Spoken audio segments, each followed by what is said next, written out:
Good noon to everyone. I'm coming between your lunch and my little talk today, but I'd like to apologize for coming late. Let me explain a little bit. So I think they'll pardon me for coming late, Richard. Actually, I was scheduled to come, but then suddenly I forgot that I had to relinquish my position as president of the Philippine Press Institute this morning. So I have to go there, otherwise the new chair who will follow me cannot assume.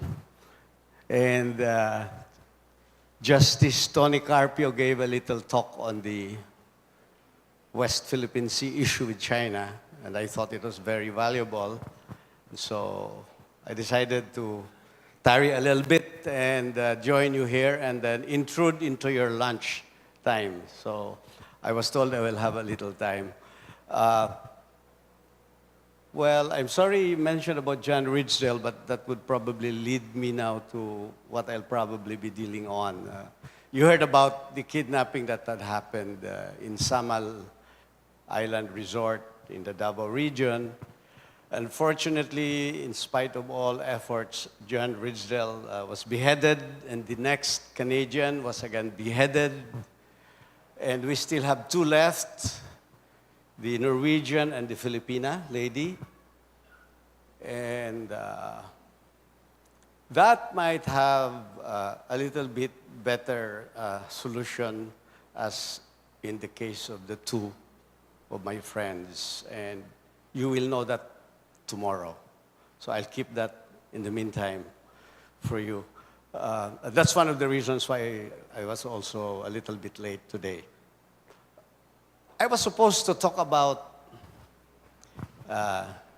issues about security because I'm now involved suddenly back as peace advisor for the incoming president. And a lot of that will probably dealing and re-engaging with the New People's Army, CPP, NP, NDF, the Bangsamoro, where you have issues pending. And then, of course, the issue about security to businesses. And I'm more familiar with Mindanao, so sorry to say, although I'll be handling now the peace work nationwide, as I did before, during the time of former President Ramos, and then I became peace advisor also for President Gloria. And unfortunately, I've been pulled out from my career as caregiver to my wife, who just had a kidney transplant, but then I cannot say no to a friend like the incoming president. Maybe I'll include a little bit about you knowing more about the incoming president. We have been childhood friends. We're high school classmates before, and I'll tell you all about it. Maybe what you should expect in his presidency. Many of you know him, like Rafi Alunan is a good friend of President-elect Rudy. I heard he already talked to you, but maybe he told you about what? Other things rather than about Rudy. You made mention, Richard, about me being in the negotiation. You know, I think I had a lot of experience in negotiation. My problem is when it comes to my wife, I really cannot negotiate very well, as every husband probably will admit here. No? Yes? Okay. First, on the negotiations that happened a week ago in Oslo. We have not yet taken office, but there was this Oslo forum where the Norwegians hosted the meeting in Oslo, Norway.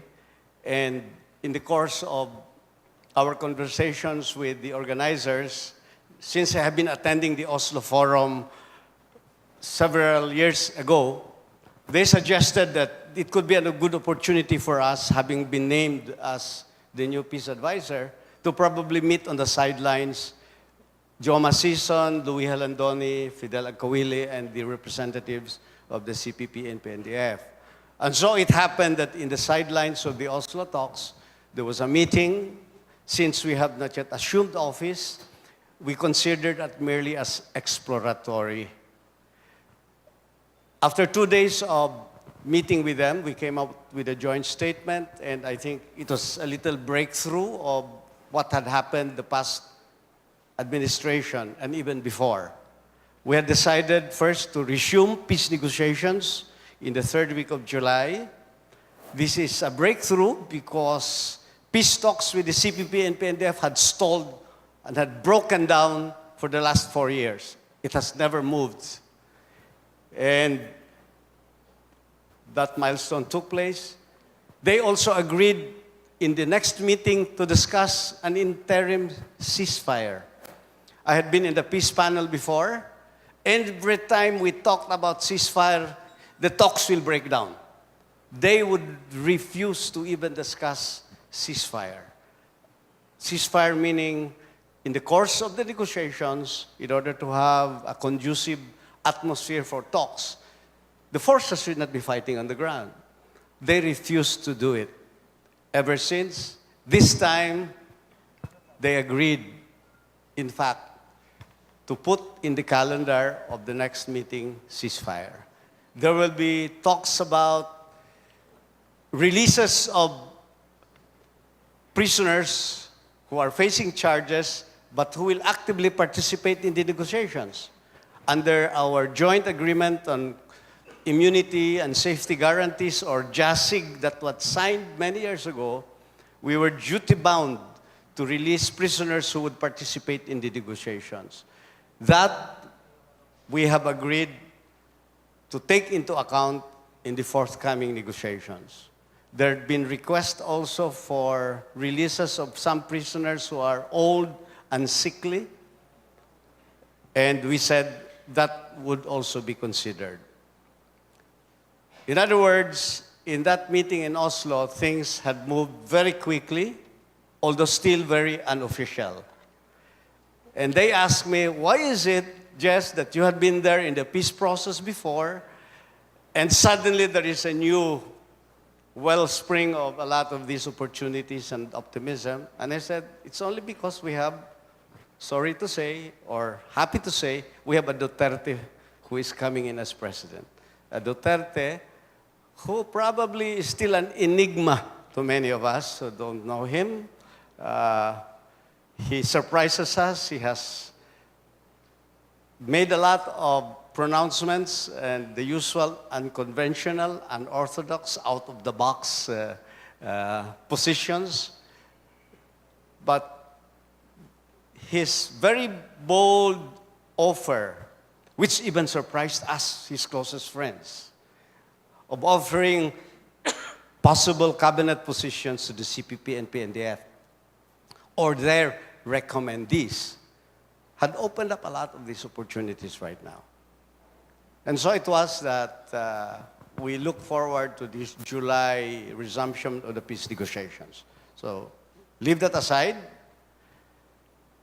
In the Bangsamoro negotiations, where we have the comprehensive agreement for the Bangsamoro, or CAB, which was signed already, but whose implementing legislation, called the BBL, or the Bangsamoro Basic Law, has been stalled in Congress. In fact, it's totally functus officio, because when Congress adjourns and a pending bill is not passed, then it's totally also history. We have a CAB that we have signed already with the MILF. We have a 1996 peace agreement that we signed in 1996 with Nur Mizwari's MNLF, or Moro National Liberation Front. These are the two pending matters that are still subject of a lot of challenges to us, in spite of an agreement signed in 1996.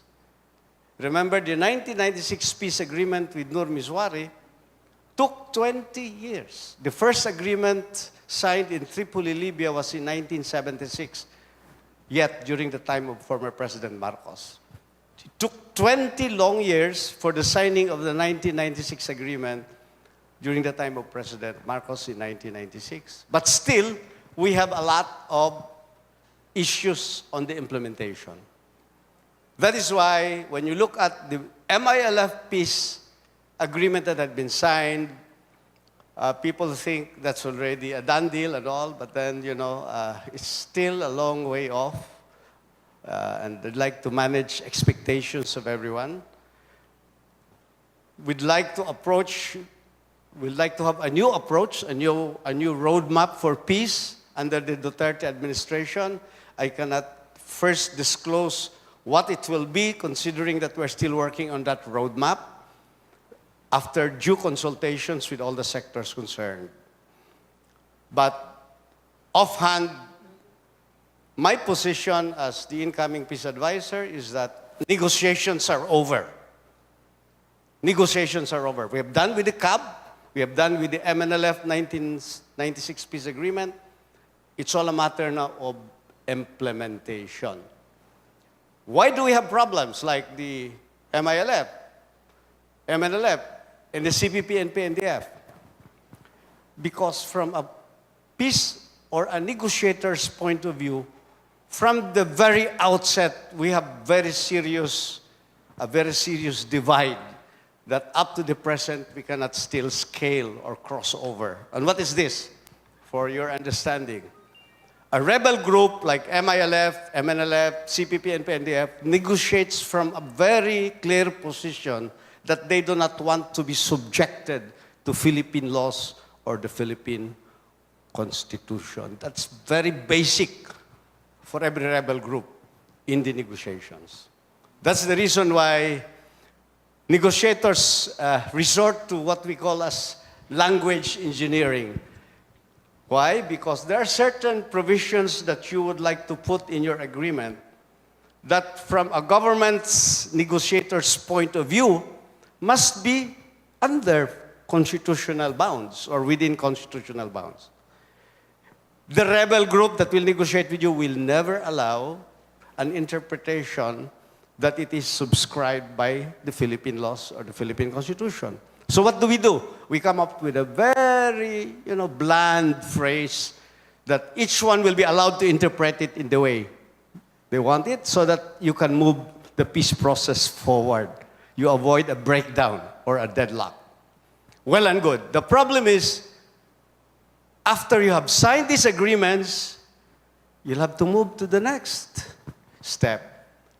Implementing it. How do you implement? You have to go to Congress to pass a law. And Congress has no other way but to put it within constitutional bounds. And that is where the problem lies, my friends. People have been asking, why is it you have this agreement signed? You have all this signed already in 1976. Why do we still have issues? Why is the BBL lost with the adjournment of Congress? It is precisely because of that very basic starting point where rebels would refuse to be covered by Philippine laws and the Philippine Constitution, whereas government has no other choice but to make all of this fall within constitutional bounds. Therefore, when they say, oh, Jess, you're now the new peace advisor, you have been there before, so probably you can already get all these things done. Sorry, I don't have the magic formula. If I have the magic formula, I could have already done it a long time ago. I have been there in 1992, 95 under former President Ramos. I was still congressman of Davao. I was part of the panel. I was chief negotiator with the MILF at the onset of the Arroyo administration, 2001 up to 2003. I was also peace advisor later. There's no magic formula. So if there's somebody here who would like to stand up and give me a little help, I will be very open.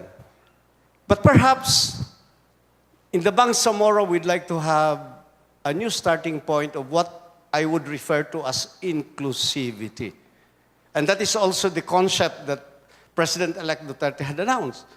He said, there should be no more left or right, no more Maranao, no more Tausog, distinctly different from each other, but if we could be one together. That means applying this, perhaps there should be no more exclusivity for the MNLF and the MILF and the CPP and PNDF. In the Bangsamoro, perhaps a new roadmap and I'm not saying that this is final yet, but we're still going to go into consultations, that if we have one roadmap already for the Bangsamoro, not for the MILF alone, not for the MILF alone, but one Bangsamoro for everybody. And what do we intend to do? This is still easier said than done. Get the MILF agreement, CAB, Comprehensive Agreement for the Bangsamoro, converge it with the final peace agreement of the MNLF, 1996 peace agreement, perhaps get also the IPRA law of the Lumads and the indigenous, put it together, consolidate it into one possible bill that the new Congress will again look at. And then it will be one roadmap for everyone. It's just probably a wish list in my bucket list, but hopefully it's something that we can work on. But let me tell you, it's not an easy task because you have to deal with distinct culture, traditions, ways of doing things, indigenous ways. And they say the solution here is that elusive so-called phrase called social cohesion, which means if everybody can just first accept that we are different from each other, and then in that understanding accept the differences, then perhaps there's a way forward. But that's a long process. It takes acceptance by everyone. The other issue about negotiations is you may have all the peace agreements signed, but if you do not improve the lives of people, there's no point in having a piece of paper. And that's what we have seen so far. Many rebel groups would not even accept development in the meantime that there is no final peace agreement. You know why? For their survival, they say. They say, if we agree that government will start improving our communities, that will be co-optation of our people. That means our people will no longer be interested in even coming up with a political solution, but then already be co-opted by government. But slowly, that paradigm in many of our leaders in the rebel group has changed. And I'll give you a very good example. When I was negotiating with the MILF, and Kagi Murad, who is now head of the MILF, at that time he was still chairman of the panel, and we were both across the table, he agreed that while we are still negotiating and there is still no peace agreement, that he will agree that we will already put improvement on the ground for the MILF communities. We created the so-called Bangsamoro Development Authority, which will be and has become the agency that will receive funds and will implement projects. One way to go around their fear of co-optation is, and we agreed under President Gloria Arroyo, that the Bangsamoro Development Authority will not be managed by any government official or agency. It will be managed by the MILF leadership itself. That means the people will see the dividends of peace done by their own leaders. Even if the peace agreement is still forthcoming, people will continue to provide support to their leadership so that at the end of the day, when we sign an agreement, there will be a big following that will be with the leaders. It will be very unfortunate or disastrous if the leadership of a rebel group signs an agreement, but eventually he turns around, nobody is there to follow him. It's the obligation also of the partner, the government, to see to it that you also empower their leader, that you don't erode their leadership, although there are some dangers here also at some point. Anyway, so these are some of the things that we're looking at in the peace negotiations. It's still a long way off. There will be a lot of challenges along the way. But what is very important, however, is this, that we will depart from the old practice, and I was part of it before, of keeping much of the negotiations away from the public and only to unfold to the public at some point in time the package that we have signed.